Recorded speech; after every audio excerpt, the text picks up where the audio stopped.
এখানে দুজনে উপস্থিত আছেন। আমাদের প্রজন্মকে আমরা কি দিয়ে যাব, কি বার্তা দিয়ে যাব?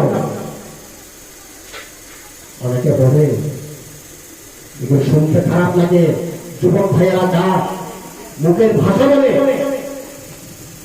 শুনতে খারাপ লাগে। যাক, আমি কোনো ইচ্ছে তো বলিনি, যেটা সত্য বাস্তব আমি সেটা এখানে প্রকাশ করলাম।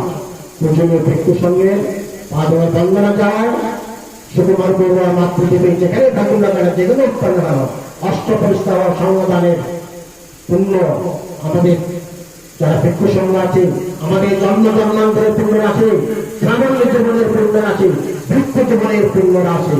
আমরা বৈদ্যুচিতে দান করছি, দানের পুণ্যের প্রভাবে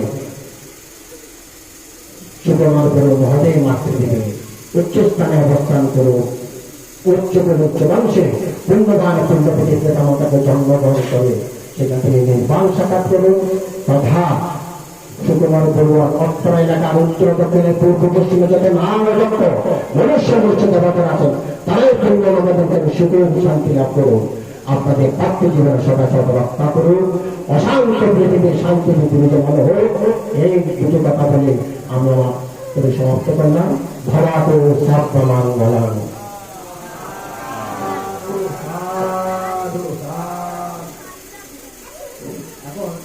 আপনাদের সামনে আমাদের ডক্টর রতনশ্রী মহাস্তরী মহোদয়, যিনি সভাপতি, নীলমণ বিহারীর অধ্যক্ষ, পণ্ডিত বিদগ্ধ লেখক, ওনার কাছে আজকে এই স্মরণ সভায় উনি সংক্ষিপ্ত আকারে আমাদেরকে আশীর্বাদ করবেন। আমি ওনাকে কিছু বলার জন্য অনুরোধ করছি।